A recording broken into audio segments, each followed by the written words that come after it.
Hello नमस्कार, स्वागत है आप सभी का एक बार फिर से पाइथन की ऑनलाइन वीडियो क्लासेस में। पिछले वीडियो में हमने कुछ ऑपरेटर्स पढ़े थे और लॉजिकल और रिलेशनल ऑपरेटर हमारे रह गए हैं। तो उन्हीं ऑपरेटर्स को मैं यहाँ पर इफ़ और इफ़ एल्स, इफ़ एल्सिफ, इन सभी के साथ एक्सप्लेन करने जा रहा हूँ। तो देखिए, अब आप फाइनल ईयर के स्टूडेंट्स हैं, अब आपको पता है कि रिलेशनल ऑपरेटर क्या होते हैं, लॉजिकल ऑपरेटर क्या होते हैं, इसलिए थोड़ा सा स्पीडली मैं चलूँगा, है ना।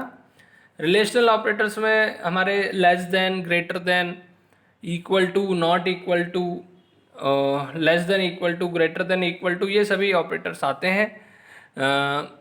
इन्हीं का यूज़ करके मैं यहाँ पर इफ़ स्ट्रक्चर आपको बता रहा हूँ। ठीक है, ये इफ़ स्ट्रक्चर यहाँ ध्यान से देखना आप लोग। पहले मैंने एक मैसेज प्रिंट कराया है, दो नंबर ले रहा हूँ मैं और यूज़र से दो नंबर रीड करवा रहा हूँ ए और बी के अंदर। ठीक है, अब नंबर कैसे रीड करवाते हैं ये कल मैंने बताया था आपको।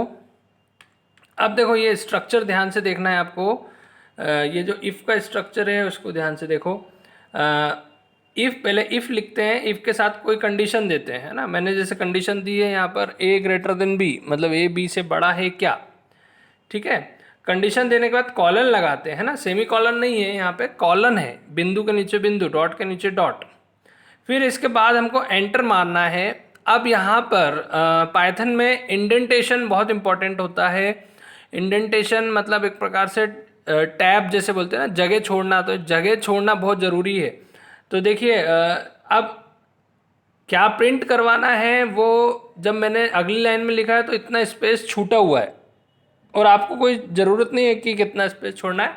आप एंटर मारेंगे तो ये एडिटर अपने आप ही आपको इंडेंट करके अगली लाइन पे लाएगा, जगह अपने आप ही छोड़ देगा वो। ठीक है, अब जो मैसेज प्रिंट करना है मैंने वो प्रिंट कर दिया। अब ये जो आपको स्ट्रक्चर दिख रहा है ये सिंपल इफ स्ट्रक्चर है। सिंपल इफ स्ट्रक्चर में कंडीशन ट्रू होने पर हमारा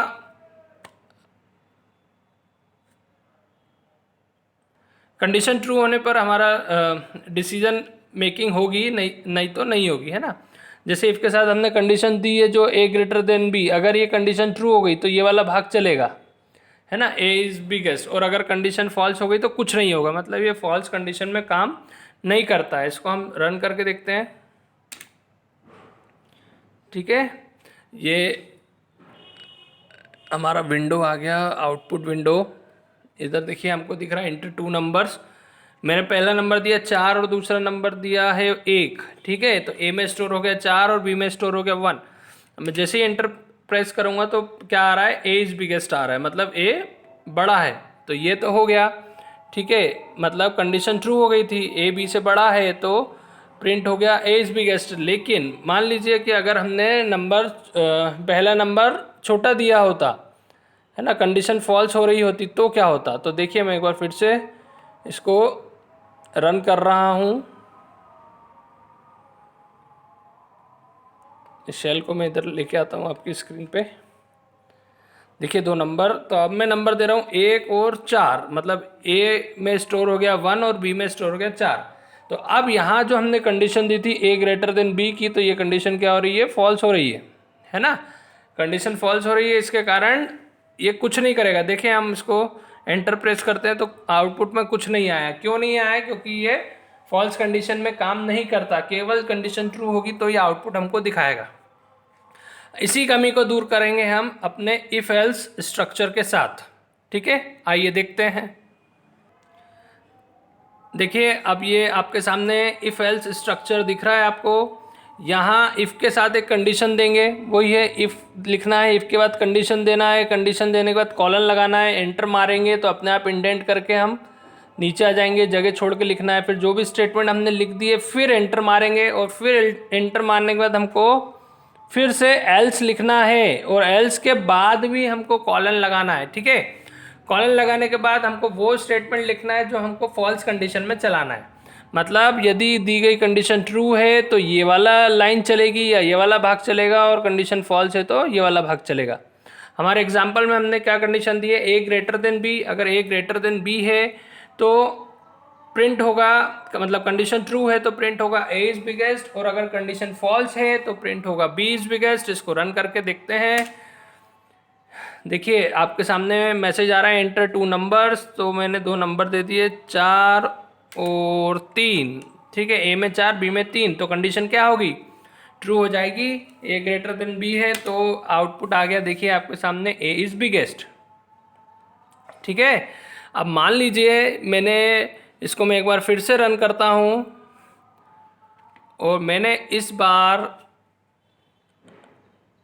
नंबर में दूंगा देखिए 3 और 4, तो ए में 3 है और बी में 4 है, तो कंडीशन क्या हो जाएगी, फॉल्स हो जाएगी। ए बी से बड़ा नहीं है तो कंडीशन फॉल्स होगी, तो क्या होगा, एल्स के पार्ट में जो लिखा है वो चलेगा, मतलब आउटपुट में आ गया आपका बी इज बिगेस्ट। ठीक है, तो ये हो गया आपका if else structure. If else structure में इफ में कंडीशन जो दी जाएगी वो ट्रू होने पर इफ ब्लॉक के स्टेटमेंट चलेंगे, और अगर कंडीशन फॉल्स है तो एल्स ब्लॉक के स्टेटमेंट चलेंगे। ठीक है, अब आगे हम लोग देखेंगे तीसरा स्ट्रक्चर इसी में, if sorry nested if else. Nested if else जैसे आप पहले भी पढ़ चुके हैं, नेस्टेड इफ एल्स मतलब हमारे इफ ब्लॉक में या एल्स ब्लॉक में अगर दोनों में से किसी में भी या दोनों में एक और इफ एल्स आ जाता है तो वो क्या कहलाता है, हमारा नेस्टेड इफ एल्स। जैसे आपको यहाँ पे दिख रहा है, यहाँ पर मैंने इफ के साथ एक कंडीशन दी है। ठीक है, अब अगर ये कंडीशन ट्रू होगी तो हम इफ ब्लॉक में आएंगे और इस इफ ब्लॉक में हमको एक और इफ एल्स मिल गया।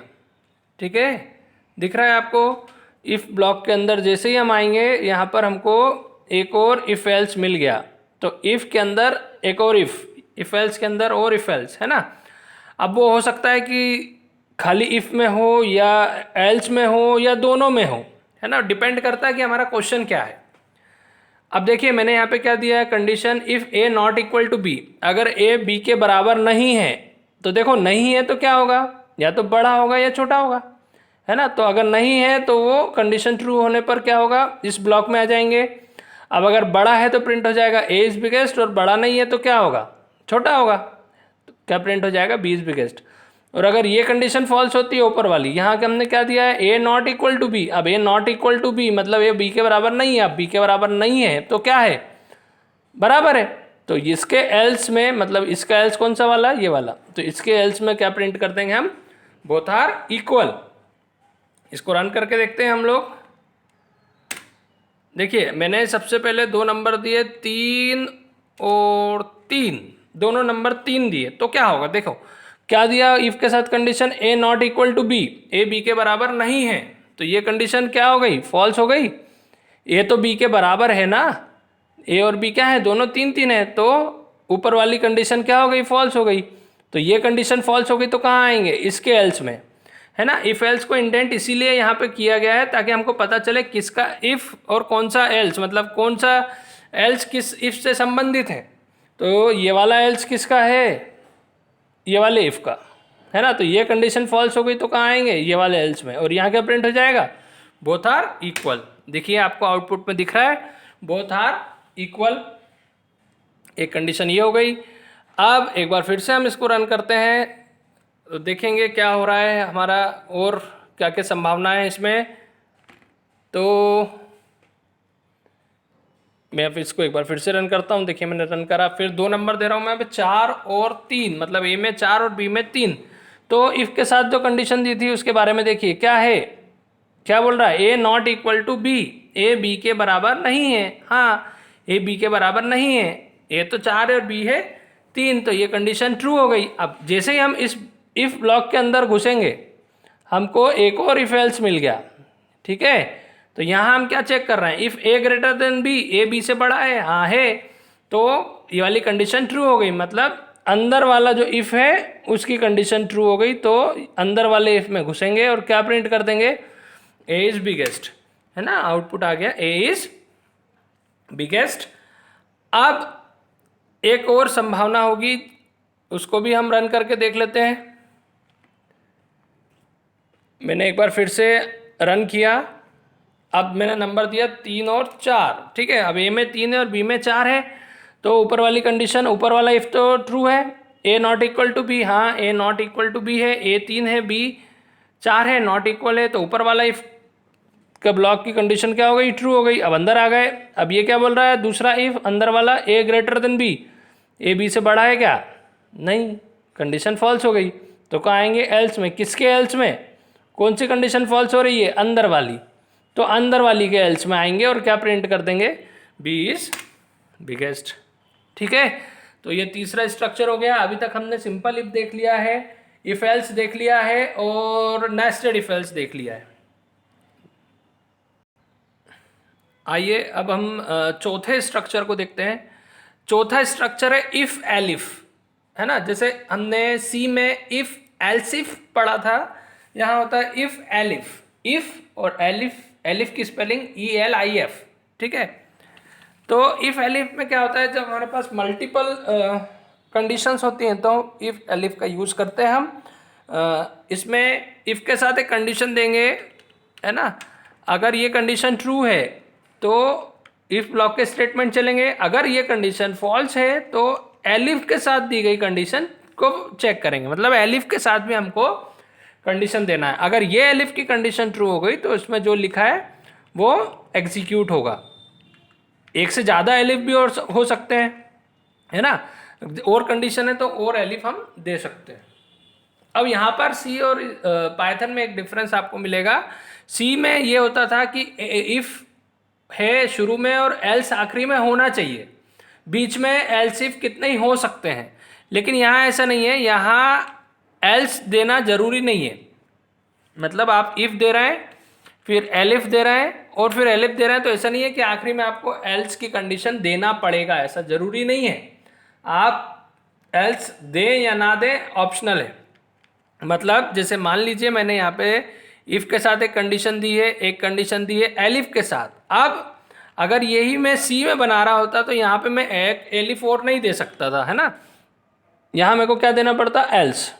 मतलब इफ भी कंपलसरी है, एल्स भी कंपलसरी है सी में। लेकिन यहाँ पे क्या हुआ, मैंने इफ दे दिया, एलिफ दे दिया, एलिफ दे दिया। अब मैं एलिफ भी दे सकता हूँ और एल्स भी दे सकता हूँ। ठीक है, मतलब एल्स देना जरूरी नहीं है, आखिरी में एल्स देना जरूरी नहीं है।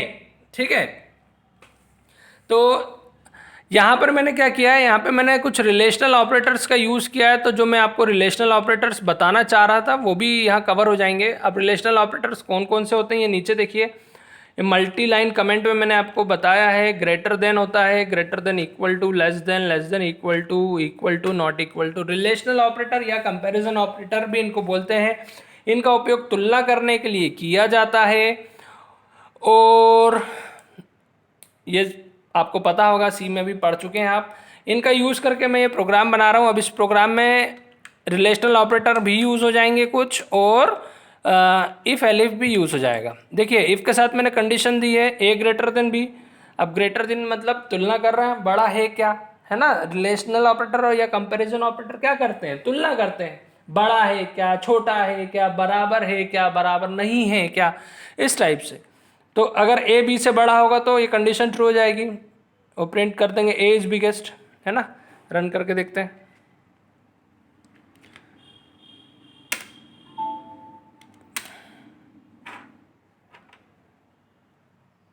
देखिए रन किया मैंने, अब 2 नंबर दे दिए मैंने, 4 और 3, वही ए में 4 स्टोर हो गया, बी में 3, तो कंडीशन क्या है, ट्रू है, ए बी से बड़ा है ना। तो क्या प्रिंट हो जाएगा, ए इज बिगेस्ट। तो ए इज बिगेस्ट हो गया। ठीक है, अब एक बार और रन करके देखते हैं।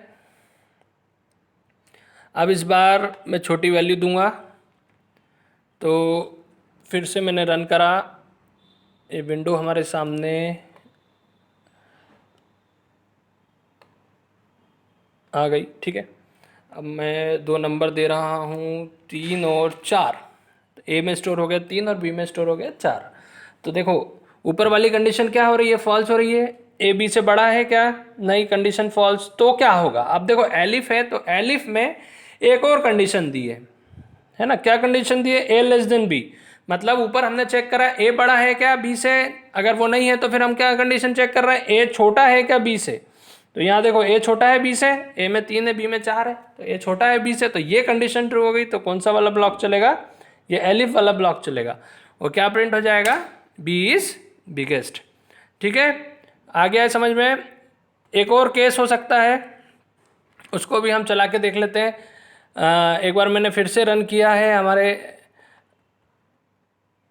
प्रोग्राम को, ठीक है, और 2 नंबर दे रहा हूँ मैंने दोनों नंबर दे दिए हैं, दोनों नंबर मैंने दे दिए 3 और 3। ठीक है, अब क्या हो रहा है, देखो ऊपर वाला पहले इफ ए बी से बड़ा है क्या, नहीं, कंडीशन फॉल्स हो गई। तो कौन सी कंडीशन चेक करेंगे, एलिफ वाली है ना, ए बी से छोटा है क्या, नहीं, ये भी कंडीशन फॉल्स हो गई। तो हम क्या कर रहे हैं, एलिफ में एक और कंडीशन दी है मैंने, दूसरे वाले एलिफ में, A greater than B, A B से बराबर है क्या, अब बड़ा भी नहीं है छोटा भी नहीं है, तो क्या होगा, बराबर होगा, है ना। तो तीसरी वाली कंडीशन ट्रू हो जाएगी और यहाँ क्या प्रिंट हो जाएगा, इक्वल। ठीक है, तो यहाँ पर हमने रिलेशनल ऑपरेटर्स भी देख लिए। अब आप यूज़ करके अपने प्रैक्टिकल के लिए जो बाकी हैं, equal to, not equal to या greater than equal to, less than equal to, इनका भी यूज़ करके देख सकते हैं। ठीक है, अब अभी इस वीडियो में यहीं तक हम पढ़ेंगे। अब अगले वाले वीडियो में हम लॉजिकल ऑपरेटर्स को कंटिन्यू करेंगे। ठीक है, और इफ़ एलिफ तो हमने यहाँ पे कंक्लूड कर दिया है, ख़त्म कर दिया है। अब अगले वाले वीडियो में मैं आपको लॉजिकल ऑपरेटर्स बताऊंगा। अगर ये वीडियो में कोई डाउट हो तो कमेंट करके पूछ लेना, और अगर चैनल को सब्सक्राइब नहीं किया है तो कर लेना। ठीक है, नमस्कार।